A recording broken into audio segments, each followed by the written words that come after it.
नमस्कार, मैं हूं ब्रिज द्विवेदी। एग्रीमीटर में आप सभी का स्वागत है। आज के एग्रीमीटर में हम जीरा और धनिया पर चर्चा करेंगे। दरअसल federation of Indian spice stakeholders यानी फिस ने जीरा और धनिया के उत्पादन अनुमान के आंकड़े जारी कर दिए हैं। कैसे रहे उत्पादन के आंकड़े और कीमतों को लेकर क्या आउटलुक है, इसे हम समझने की कोशिश करेंगे और इस पर विस्तार से चर्चा करेंगे। हमारे साथ जुड़ रहे खास मेहमान केडिया एडवाइजरी के डायरेक्टर अजय केडिया सर। नमस्कार सर, स्वागत है आपका द बोनस में। बहुत बहुत धन्यवाद ब्रिज, मुझे बुलाने के लिए और आपको और सभी दर्शकों को होली की शुभकामनाएं। जी सर, आपको भी होली की हार्दिक शुभकामनाएं द बोनस की तरफ से और दर्शकों को भी। सर, बातचीत शुरू करते हैं। फिस के कुछ आंकड़ों पर नजर डालेंगे। Federation of Indian spice stakeholders यानी फिस ने इस साल जीरा उत्पादन में करीब 5% की गिरावट का अनुमान लगाया है। सर, आपका क्या कहना है इन आंकड़ों को लेकर? आप क्या सोचते हैं?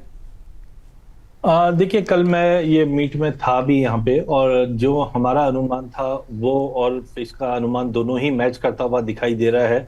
हमने पहले भी कहा था कि देखिए, जीरे के अंदर इस बार स्विंग थोड़ी सी डिले हुई है, साथ में भाव में जो गिरावट रही है काफी समय से, उसकी वजह से फार्मर दूसरे क्रॉप पे भी शिफ्ट होते हुए दिखाई दिए, प्लस यील्ड के अंदर भी फॉल आता हुआ दिखाई दिया है, क्योंकि अनइवन जो टेम्परेचर है, बीच में हमने गर्मी बहुत ज्यादा देखी, कुछ ओले भी पड़ते हुए देखे। इसकी वजह से जो अभी नए आंकड़े निकल कर आए हैं, ये करीबन बता रहे हैं कि 4.5-5% के आसपास का फॉल है। ओवरऑल प्रोडक्शन भी अगर हम देखते हैं तो वहां पे भी कमी बता रहे, तो बिल्कुल इनलाइन ही है जो अनुमान आ रहा है। हाँ, कुछ लोगों का मानना था वहां पे भी कि ये जो गिरावट रहेगी सोइंग के नंबर है वो 8 से 10% से ज्यादा हो सकता है, बट टाइमिंग यस 5-6% एक नॉमिनल है जो आना चाहिए था। सर, ये भी बताइएगा, जैसे जीरा हो गया, धनिया हो गया, जिस पर हम लोग चर्चा करेंगे, इन मसालों की जो डिमांड है पिछले कुछ सालों से किस सेक्टर से ज्यादा निकल कर आ रही है? देखिए, जनरली तो देखिए फूड और होरेका इंडस्ट्री है, लेकिन होरेका इंडस्ट्री में बहुत बड़ा जंप आते हुए देखा। देखिए, अगर हम होरेका इंडस्ट्री में एक कंपोनेंट होता है शादी का। आज इंडियन मार्केट के अंदर जिस ढंग से धूमधाम से शादी बनाई जाती है, तो वहां पे कंजम्पशन बढ़ा। ये सामने आपके एक चार्ट है जहाँ पे हमने रिटेल आउटलेट्स की बात की है। देखिए, पिछले 20-25 सालों में हमने बहुत बड़ा चेंजेस आते हुए देखा रिटेल आउटलेट्स के अंदर। पहले किराना स्टोर हुआ करती थी, अब किराना स्टोर भी है, बट बड़े बड़े रिटेल आउटलेट्स आए। वहां पे डिमांड देखिए, खाने में जितना मसाला आप लोगे वो 10 साल पहले भी उतना ही था, आज भी उतना ही है, लेकिन सप्लाई बढ़ गई है। कहीं ना कहीं जितने किराना स्टोर ओपन होंगे वहां पे डेड स्टॉक बढ़ता हुआ दिखाई देगा। यहाँ पे हमें गेन आते हुए एक नया चीज देखा हमने, जिसको हम बोलते हैं डार्क स्टोर। आज आप क्विकली मोबाइल उठाइए, बटन दबाइए, 10 मिनट में आपको डिलीवरी आती है। तो नए करीबन 7,000 ब्लिंकिट, जेप्टो, इंस्टामार्ट जो 10 मिनट डिलीवरी मॉडल्स में काम होता है, यहाँ पे हमने बड़ा इजाफा। देखिए, 10-15 साल पहले ये सब हुआ नहीं करते थे। इसकी वजह से भी हमने देखा कंजम्पशन भी बढ़ता हुआ दिखाई दिया है और डेड स्टॉक भी। और ओवरऑल इंडिया की अगर मैक्रो इकोनॉमिक्स की अगर हम बात करें, तो आप देखिए हमारा पर कैपिटा इनकम पहले $1,700-$1,800 हुआ करता था, जो आज $3,000 के पार कर चुका है। यंग पॉपुलेशन है, अर्बनाइजेशन रेट है वो कंटिन्यू बढ़ रही है। इन सबको देखते हुए मुझे लगता है कि आने वाले कुछ सेशंस के अंदर हम देखेंगे डिमांड जो है वो और ज्यादा बढ़ते हुए दिखाई दे रही है। तो ओवरऑल डिमांड अच्छी है, आने वाले दिनों में और डिमांड हम बढ़ते हुए देखेंगे ब्रिज। ठीक है सर। सर, जीरा के एक्सपोर्ट पर भी नज़र डाल लेते हैं। साल 2025 में अगर देखा जाए तो जीरे के एक्सपोर्ट में 12.5% की गिरावट दर्ज की गई। एक्सपोर्ट में गिरावट की वजह क्या है सर? इसके पीछे के रीजंस क्या, और साथ ही ये भी बताइए आगे एक्सपोर्ट डिमांड कैसी रह सकती है? देखिए ब्रिज, अगर हम मसाले की बात करें तो इंडिया सबसे बड़ा प्लेयर है।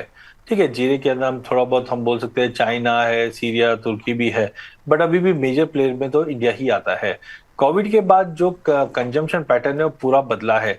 ट्रेड अनसर्टन में है, जिस ढंग से ब्लैक सी एरिया में कंसर्न्स देखा, और अभी तो पिछले 1-1.5 साल में हम देख रहे हैं कि रशिया यूक्रेन के साथ साथ यूएस, ईरान, इजराइल, यहाँ पे अगर हम देखें इंडिया, पाकिस्तान, फिर ये जो अनसर्टेनिटी बनी है उसका इम्पैक्ट पड़ा है। हालांकि अल्टीमेटली कंजम्पशन देखो इंडिया से ही होना है। तो नंबर्स जो आए हैं वो मैं बोलता हूँ, हाँ, 2024 के मुकाबले थोड़े कम जरूर आए। उसमें मेजर कारण रहा है एक ग्लोबल मार्केट में अनसर्टेनिटी होना। सेकेंडली जो भाव अचानक से इतने ज्यादा बढ़ गए थे, उसकी वजह से कोई भी स्टॉक मोड में नहीं है। रिसेंटली मैं दुबई भी गया था, वहां पे भी काफी लोगों से बात हो रही थी। तो दुबई में प्रॉपर्टी के भाव बढ़ने की वजह से जो वेयर हाउसिंग है वो बहुत ज्यादा कॉस्टली हो चुकी है, तो कोई भी स्टॉक करना नहीं चाहता है। तो आई थिंक जितनी जरूरत है उतना ही ग्लोबल मार्केट बाइंग कर रहा है। ट्रेड कंसर्न्स भी थे, हालांकि रुपए की गिरावट हमारे एक्सपोर्ट को बूस्ट जरूर करता है, बट मुझे लगता है ग्लोबल अनसर्टेनिटी के चलते पिछले एक साल में हमने 12% से ज्यादा का फॉल हमने एक्सपोर्ट्स में आते हुए देखा है। बट जैसे से अनस्टेबिलिटी जो कम होती हुई दिखाई देगी, हम वहां पे इसका रिप्लिकेशन देखेंगे कि बढ़ोतरी आती हुई दिखाई देगी, क्योंकि अल्टीमेटली कंजम्पशन तो होना ही है। Sir bridge. ये भी बता दीजिए जीरे को लेकर कि शॉर्ट टर्म में आपका व्यू क्या है, प्राइस आउटलुक क्या रहेगा? देखिए, जीरे की अगर बैलेंस शीट देखते हैं तो हमारे पास कैरी ओवर स्टॉक बहुत अच्छा है। इस बार का जो प्रोडक्शन माना जा रहा है वो 94-95 लाख बैग के आसपास है, जो 55 किलो का है। अब यहाँ पे एक चीज तो आप मान के चलिए, एरिया अंडर कल्टीवेशन में भी ड्रॉप है, प्रोडक्शन में भी ड्रॉप है। अगर हम कंजम्पशन की बात करें तो करीबन 72 से 75 लाख बैग के आसपास का डोमेस्टिक कंजम्पशन हो जाता है। माफ कीजिए, टोटल मिला के जो कंजम्पशन होता है वो 75 से 80 लाख बैग के आसपास का कंजम्पशन हो जाता है। तो हमारे पास सप्लाई तो है, तो कोई एक्स्ट्राऑर्डिनरी बड़ी तेजी तो नहीं दिख रही है। मुझे लगता है कि मार्च मंथ काफी क्रुशियल होने वाला है, बिकॉज पहला कि कहीं ना कहीं मार्च एंडिंग है, इसकी वजह से भी एक सेलिंग प्रेशर आ जाता है। सेकंड, होली है, होली के बाद हम देखेंगे अराइवल प्रेशर भी आना स्टार्ट हो जाएगा। थर्ड, अगर हम देखें तो रमजान की डिमांड निकल चुकी है, तो हो सकता है शॉर्ट टर्म में प्राइजेस के अंदर थोड़ा दबाव मिल जाए। बट लॉन्ग टर्म की अगर मैं बात करता हूं तो जीरा भी मुझे लगता है साइडवे टू पॉजिटिव रहेगा। शॉर्ट जैसी कमोडिटी नहीं है, नीचे में करीबन मुझे लगता है कि वापस ये 20,000 के आसपास मिले तो वो लेने के लिए अच्छा मौका है। पिछले एक साल के अंदर प्राइजेस वैसे भी फ्लैट रहे हैं, 4-5% की तेजी दिखाई है, तो मुझे लगता है एक बार 20,000 के आसपास का शॉर्ट टर्म वीकनेस दिख रहा है, बट लॉन्ग टर्म अभी भी इंटैक्ट रहेगा। ठीक है, ये सर की राय है जीरा को लेकर। अब धनिया पर भी बातचीत कर लेते हैं। सर फिश ने इस साल धनिया उत्पादन में 12.5% की गिरावट का अनुमान लगाया है। सर उत्पादन के आंकड़ों को आप किस तरह से देखते हैं वैसे? देखिए, उत्पादन इन लाइन ऑफ अपडेट में हमने देखा है, बिकॉज 3 साल पहले हमने देखा था कि धनिया के भाव में जबरदस्त तेजी आ गई थी, फिर इम्पोर्टेड धनिया आ गया जिसकी वजह से लोगों का मोह भंग हुआ। पिछले 2 साल से अगर हम देखें तो 1 करोड़ 10 लाख बोरी के आसपास के प्रोडक्शन हुआ करते थे। तो इस बार ऐसा लग रहा था कि फार्मर्स धनिया के बदले दूसरी क्रॉप पे शिफ्ट होते हुए दिखाई देंगे, और वैसा ही हुआ। लगभग जो फिश के भी स्टेटमेंट आए हैं, आंकड़े आए हैं, वो 12.5% की गिरावट दिखा रहे हैं, जबकि हालांकि मार्केट 18 से 20% तक का भी एरिया कम बता रहे थे।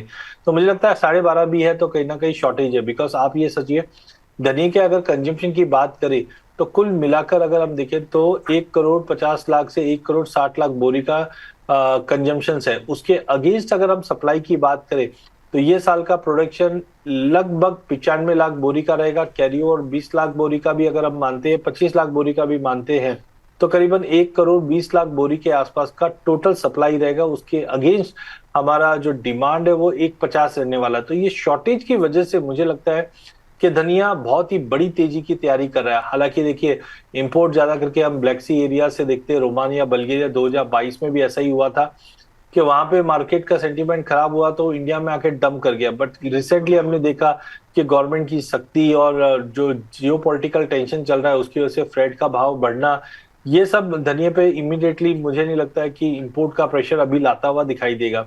हालांकि डोमेस्टिक मार्केट में मार्च में ना अगेन 3-4 चीज पे इंपॉर्टेंट है। एक, मार्च एंडिंग है तो कैश कॉन्शियस होते हैं। सेकेंडली, फार्मर नए माल लेके आएगा मार्केट में, उसका भी प्रेशर बन सकता है। लेकिन ओवरऑल मैं पूरे एग्री पैक के अंदर, स्पाइस पैक के अंदर अगर बात करूं तो मेरी सबसे पहली पसंद जो रहेगी वो धनिया ही रहेगी।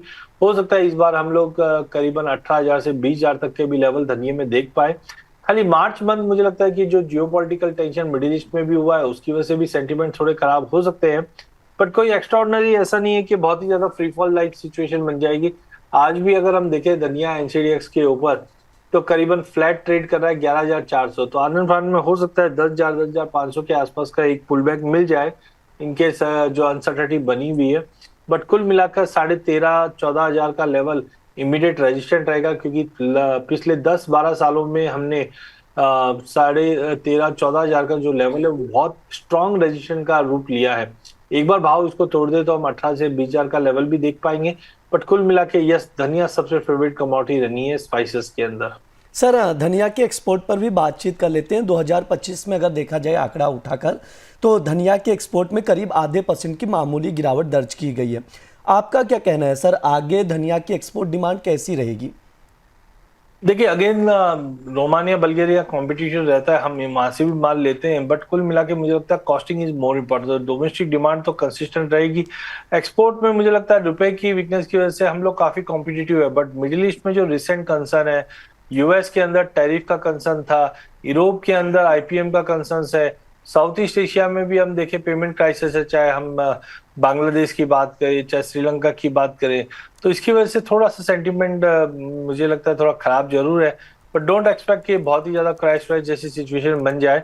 बट मुझे लगता है कि जो एक्सपोर्ट के नंबर आप दिखा रहे हैं एफआईज द्वारा, ये लगभग इतने ही आ रहे हैं, और इम्प्रूवमेंट धीरे धीरे होंगे जैसे जैसे व्यापार बढ़ेगा, लोगों को भी जानकारी बढ़ेगी। बट करंट लेवल से मुझे लगता है कि बैलेंस शीट टाइट रहनी चाहिए।